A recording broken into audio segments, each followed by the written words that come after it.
Hey guys, Matt Bell here with another Improv for Violinists video.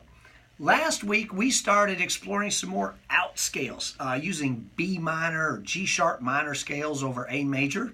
So we've got a lot more textures and colors and flavors in our playing now. But you might say, I've got more notes, but just, man, my solos still sound the same somehow and I can't figure that out. There's a good chance that you've got a lack of rhythmic diversity in your playing, okay? And we can fix that this week. So what does rhythmic diversity mean? Let's suppose I transcribed your last 5 solos. I wrote them all out on staff paper, right? And I kept all the rhythms, but I changed the notes to, I don't know, open D. Are your solos still interesting? How many different note lengths am I going to see? Is it all quarter notes? Is it all 64th notes? I feel like there should be a good mix of everywhere from 16ths to whole notes, maybe the occasional sort of grace note in there, okay? Unless you're being intentional about playing with a lot of different rhythms, there's a good chance that you're not, especially if you're a beginning improviser. Like, oh my goodness, there's so much to think about. I got scales and changes and now rhythms. Relax, it's not that bad. That's why we're staying with pentatonic scales. We're trying to keep the note choices simple for you. We're not trying to go crazy like all kinds of bebop scales and all that. We're staying simple. So don't get frustrated with yourself. Your soloing is going to improve. This is a lifelong pursuit. You're never going to get there, okay? Maybe that's discouraging. I don't know. For me, it's very encouraging because it means even the best players out there still are like, well, I'm still trying to figure this thing out. So then I don't feel so bad about me just trying to figure this whole thing out. Excuse me. From a rhythmic standpoint, beginning improvisers tend to fall into one of two camps, either overcautious or overzealous, okay? The overcautious solo is lots of quarter notes and half notes, right?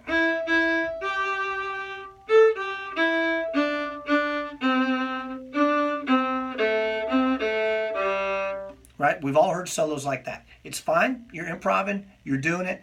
But we can always get better, right? And then the overzealous solo, right? They're just burning, but they're not saying anything. Sometimes it's a lot of words without any cogent thoughts in there. Okay, so next week we're going to get to pyromaniacs, and we're going to teach you how to relax a little and get some more expression in your playing. This week we're going to talk to those of you who never take off running. It's walking, sitting, never jogging, never running, okay?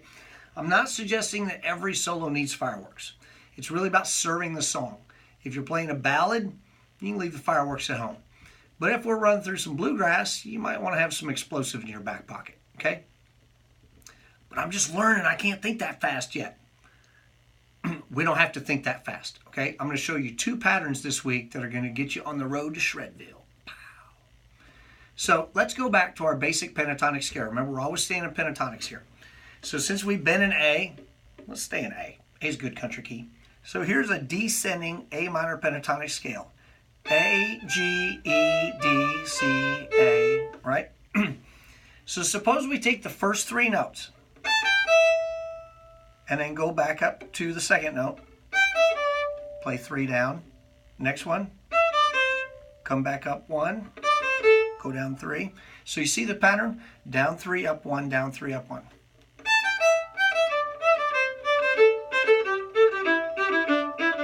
Okay, you've played this a million times. You just start working through that, okay? That is a lick that we're going to teach you how to play faster on that lick. So, and also to get some rhythmic diversity, right? We're talking about rhythm this week. So that was 16th, 16th, 8th. Let's flip it around.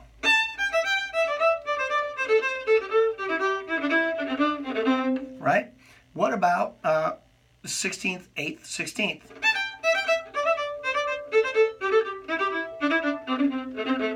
Okay? Or what if we want to do straight 16ths?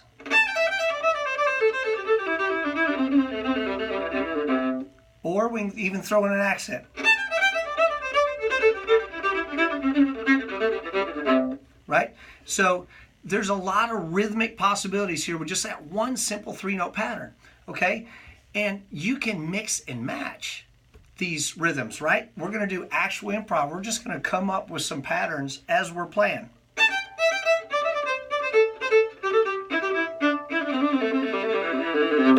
Okay, actual improv. And you're just using those 3-note patterns. There's nothing crazy complicated happening up here with the notes, right? And if we need a longer lick than that, we run out of space, you can always come back up.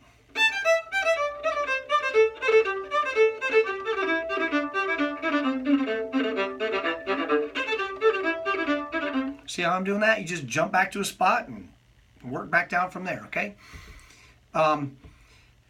Let's take another pattern. That's the first one, down 3, up 1, okay? Let's take another pattern. Let's take the first note of the scale. That was descending. Let's go ascending this time. Take the first note of the scale, A, play that note, and then go down a half step or a whole step. It's up to you. You're driving. And then play that note again. Now go to the next note in the scale.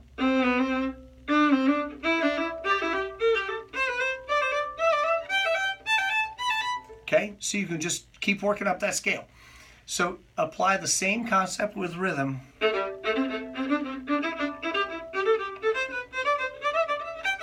Okay, you can explore all those different rhythmic concepts, and now you've got another dozen ideas, right? So 2 licks, one from the top down, and it's down 3, up 1, and then you come back to the second idea.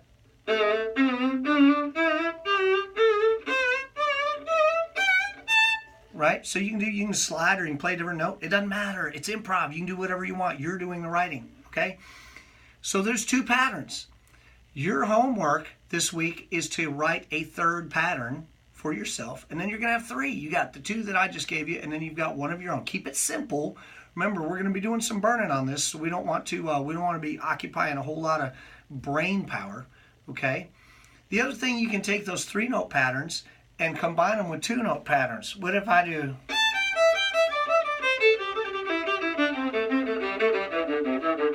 Right? See what I did? 3, 3, 2.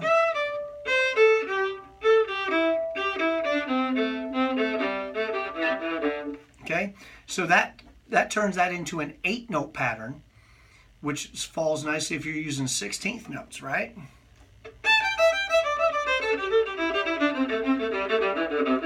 Right? So that allows things to line up. I sort of like using the 3-note patterns and putting accents in them, because then you get this. Right? So it's working through. You can also do triplets, right?